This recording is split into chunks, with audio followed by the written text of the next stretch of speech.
Hi viewers, welcome to our channel. ప్రస్తుతం మనతో పాటు దాము బాలాజీ గారు సీనియర్ జర్నలిస్ట్ ఉన్నారు. వారితో ఒకసారి మాట్లాడదాం. నమస్కారం సార్. నమస్తే. సార్, గచ్చిబౌలిలో ఒక పబ్ దగ్గర ఒక దొంగ తనను పట్టుకోవడానికి వచ్చిన పోలీసుల పైన కాల్పులు జరిపారు సార్. ఈ కాల్పుల్లో పోలీసులు కూడా గాయాల పాలయ్యారని చెప్పేసి కూడా వార్తలు వినిపిస్తున్నాయి. అసలు ఏం జరిగింది, ఎవరా దొంగ, మరి ఇప్పుడు పోలీసుల దొంగను పట్టుకున్నారా లేదా సార్? యా ఈ కాల్పుల కలకలం ఒక సంచలనం క్రియేట్ చేసింది హైదరాబాద్లో. యాక్చువల్గా ఒక వారం 10 రోజులకు ముందు కూడా ఎల్బీ నగర్ ప్రాంతంలో కాల్పులు జరిపారు. అంటే బీదర్లో ఏటీఎంని దొంగిలించిన ఆ దొంగలు ఇక్కడ కూడా వచ్చి కాల్పులు జరిపారు. అంటే ఈ మధ్య కాలంలో గన్ ఫైరింగ్స్ అనేవి కూడా హైదరాబాద్లో పెరిగినట్టు కనపడుతుంది. ఓవరాల్గా 2024లో క్రైమ్ పెరిగిందని సాక్షాత్తు డీజీపీని అనౌన్స్ చేశాడు. మనమే చాలా క్రైమ్ స్టోరీలు చెప్పుకుంటున్నాం. దీనికి రకరకాల కారణాలు ఉండొచ్చు. ఓన్లీ పోలీస్ వైఫల్యం అనేది చెప్పలేము. ఓవరాల్గా ఈ కేసును మాత్రం మనం పరిశీలిస్తే ఏం జరిగిందనేది, గచ్చిబౌలిలో ప్రిజం అనే ఒక పబ్ ఉంది. ఆ పబ్బులో ఒక దొంగ తప్పించుకొని తిరుగుతున్న దొంగ అక్కడ ఉన్నాడని వార్త వచ్చింది.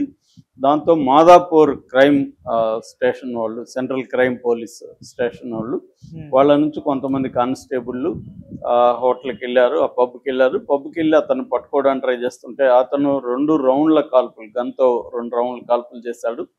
దాంతో పోలీస్ కానిస్టేబుల్ వెంకటరెడ్డి, అక్కడ పబ్బులో బౌన్సర్లు ఉంటారు కదా, ఆ బౌన్సర్కి కూడా ఒక అతనికి గాయమైంది. వెంకటరెడ్డికి తొడలో బుల్లెట్ దిగింది. దాంతో మిగతా వాళ్ళంతా అలర్ట్ అయ్యి అతన్ని తరిమారు. చేసి మొత్తానికి అతన్ని బయట వచ్చి గట్టిగా అందరూ బౌన్సర్లు అందరూ కలిసి అతన్ని అదిమి పట్టి భూమికి పట్టుకున్నారు. స్టేషన్కి అయితే తీసుకెళ్లారు. సో ఇది కలకలం సృష్టించింది. ఎందుకంటే ఒక పోలీసు మీదనే ఇట్లా కాల్పులు జరపడం అంటే అతను ఎంత తెగించిన వ్యక్తిగా ఉండాలి అనేది అందరికీ అర్థమవుతుంది. దాంతో ఎవరతను జరిపాడు, కాల్పులు ఎందుకు జరిపాడు అని చూసినప్పుడు అతని పేరు బత్తుల ప్రభాకర్ అని చెప్తున్నారు. అతనిది చిత్తూరు జిల్లా వడ్డిపల్లి అని చెప్తున్నారు. అతను ప్రొఫెషనల్ దొంగ. దాదాపు 2 రాష్ట్రాల్లో అతనికి 100 రకాల కేసులు ఉన్నాయి. అంటే దాదాపు 100 కేసెస్ ఉన్నాయి. అతను యాక్చువల్గా గతంలో అతను పట్టుబడి జైల్లో కూడా ఉన్నాడు. అతను యాక్చువల్ శిక్ష కూడా పడింది. వైజాగ్ సెంట్రల్ జైల్లో ఉన్నాడు.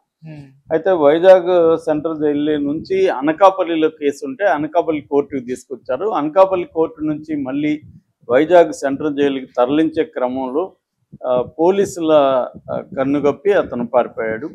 సో అప్పటి నుంచి కూడా అతన్ని వెతుకుతున్నారు. ఇది పారిపోయింది వచ్చి 2022లో, అంటే దాదాపు 2 ఏళ్ల పాటు అతన్ని వెతుకుతున్నారు. అతను పారిపోయి అజ్ఞాతంలో ఉంటూ దొంగతనాలు, పంచాయతీలు ఇవన్నీ చేస్తున్నాడు. సో బాగా సంపాదించాడని చెప్తున్నారు. అందుకనే గన్ను కూడా తనకి తెలుసు పోలీసులు ఎప్పుడో ఒకసారి నన్ను పట్టుకున్నప్పుడు తప్పించుకోవాలని చెప్పి అతను గన్ను కూడా వాడుతున్నట్టుగా తెలుస్తుంది. సో అంటే మామూలుగా మనకి ప్రొఫెషనల్ క్రిమినల్స్ ఏంటంటే వాళ్ళకి ఈ సిస్టమ్ అంతా బాగా అర్థమైపోతుంది. అంటే పోలీస్ స్టేషను, తర్వాత పట్టుబడినాక జైలు తర్వాత కోర్టు. ప్రధానంగా మన క్రిమినల్ జస్టిస్ సిస్టంలో ఈ 3 ప్రధానంగా ఉంటాయి: పోలీస్ స్టేషను, జైలు, కోర్టు. ఈ 3టిని డీల్ చేయడం కానీ నేర్చుకున్నాక వాళ్ళు ఏం చేస్తారంటే సీజనల్గా అవుతారు. మామూలుగా మనకి శశాంక్ రెడెంప్షన్ అనే సినిమాలో ఒక డైలాగ్ ఉంటుంది. అంటే స్ట్రైట్గా ఉండే ఇనుప కడ్డీ లాంటి ఒక వ్యక్తి జైలుకి వచ్చినాక వాడు వంగి వెళ్ళిపోతాడని, అంటే బెండ్ మారిపోతాడని, కురుక్కడ్ అయిపోతాడని. సో ఒక అమాయకంగా ఉన్నవాడు జైలుకి వచ్చిన తర్వాత he became a crooked fellow అనేది ఆ సినిమాలో డైలాగ్ అన్నమాట, స్టీఫెన్ కింగ్ నావల్. సో అలాగా జైల్లో చాలా మంది మామూలుగా వచ్చిన వాళ్ళు కూడా జైల్లో క్రిమినల్స్ గా తయారవుతారు. జైలు అనేది ఒక స్కూలు, కాలేజీ ఆఫ్ క్రైమ్ అని మనం చెప్పుకోవచ్చు. ఎందుకంటే అక్కడ మిగతా వాళ్ళు క్రిమినల్స్ ఉంటారు, వాళ్ళతో స్నేహం చేస్తారు, వాళ్ళు ఎలా క్రైమ్స్ చేశారు, ఎలాగో పట్టుబడ్డారు, ఇవన్నీ నేర్చుకుంటారు.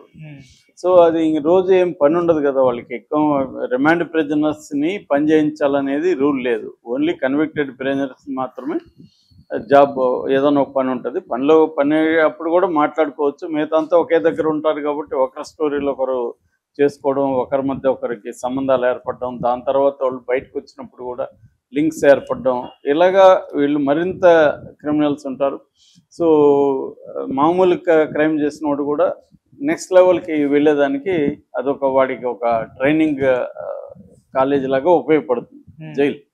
అలాగా వీళ్ళు ఏం చేస్తారంటే, సో పోలీసులు పట్టుబడితే ఏం చేయాలి, పోలీసులు పట్టుబడినప్పుడు వాళ్ళకి డబ్బులు ఇవ్వాలి, డబ్బులు ఇస్తే వాళ్ళకి అక్కడ పోలీసులు ఏం చేస్తారంటే ఇమీడియట్గా కేసు పెట్టి వాళ్ళని కోర్టుకు పెట్టేయరు. మామూలుగా అయితే రాజ్యాంగం ప్రకారం 24 గంటల్లో కోర్టుకి సబ్మిట్ చేయాలి. అదేంది చంద్రబాబు అరెస్టో లేకపోతే రఘురామకృష్ణరాజు ఇవన్నీ మనం చూస్తుంటాం.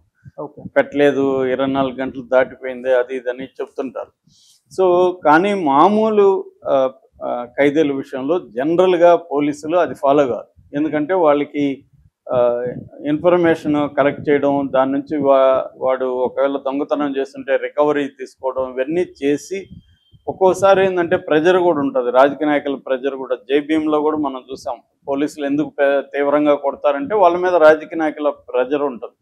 ఈ దొంగతనం కేసులో ఎక్కువగా అధికారుల ప్రెజర్ కావచ్చు, రాజకీయ నాయకుల ప్రెజర్ కింది స్థాయి పోలీసుల మీద ఉంటుంది రికవరీ సొమ్ము కోసం. అందువల్ల వాడిని ఇప్పుడు జైలుకి పెట్టేసి కోర్టుకు పెట్టి జైలుకి పెట్టేస్తే రికవరీ కాదు, లీగల్గా వాడు ఫేస్ చేస్తాడు కేసు, లాయర్ని పెట్టుకుంటాడు, డబ్బు ఉంటుంది. రికవరీ కావాలంటే ఏం చేయాలి, వీళ్ళని కొట్టాలి.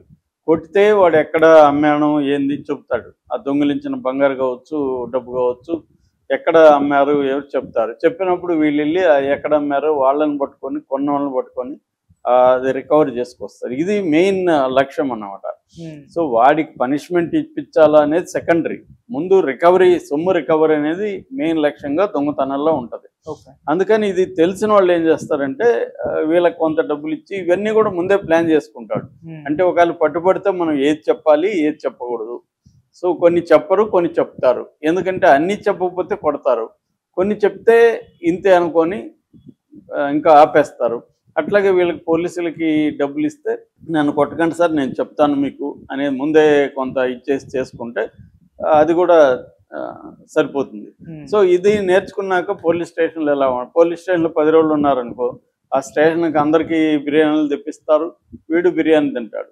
అలాగే చాలా వాటిలో జరుగుతుంది. దీనికి మినహాయింపులు ఉండదని నేను చెప్పట్లేదు. మ్యాక్సిమం నేను పౌర హక్కుల సంఘంలో 5 ఏళ్ళు, నక్సలైట్ మూవ్మెంట్లో 5 ఏళ్ళు పనిచేస్తాను కాబట్టి ఈ సిస్టమ్స్ ఎలా పనిచేస్తాయి అనేది నా అనుభవం, నాకు తెలిసిన వాళ్ళ అనుభవం నుంచి చెప్తున్నా.